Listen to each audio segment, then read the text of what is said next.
is Mack Short, and today we're talking to you about the importance of separating fixed and variable costs. First off, it is very important to separate these two because in our business letter that we had to write, we had to analyze the CVP, and in that case, if we didn't separate our fixed costs right, we could get a different contribution margin and a different net income that could change how creditors and investors look at our company. Okay, some examples of fixed costs are depreciation, insurance, interest, rent, utilities, salaries. Some of these have, depending on your corporation, have fixed aspects and variable aspects.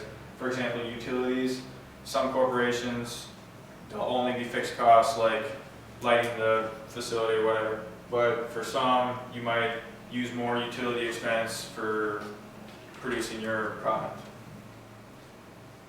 Some examples of variable costs: direct materials, product supplies, commissions, freight, wages of workers.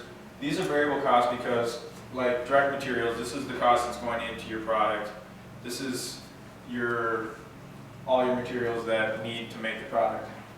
And then all these other ones are also. Wages of workers is another example that could be part fixed, part variable. For most corporations, they're going to pay you hourly wages, so that's why in most cases it's a variable cost.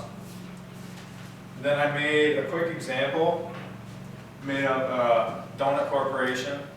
So examples of fixed costs in this situation would be equipment to make the donuts, insurance on the building, security on the building, buying the building itself or renting, and then supervisor salary is a supervisor looking over the production of donuts.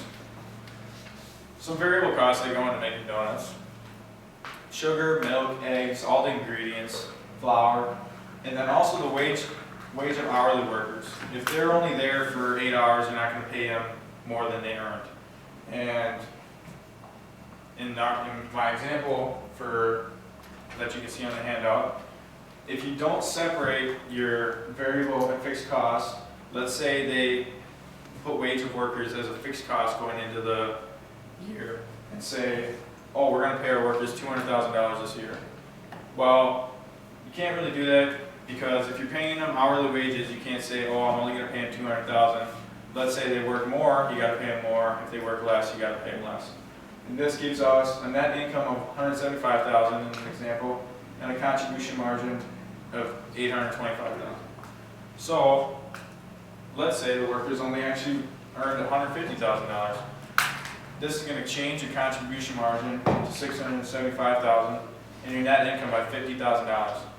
So if you screw up and you put your variable cost where your fixed cost should be, or your fixed cost where your variable cost should be, creditors and investors are going to look at your company the wrong way.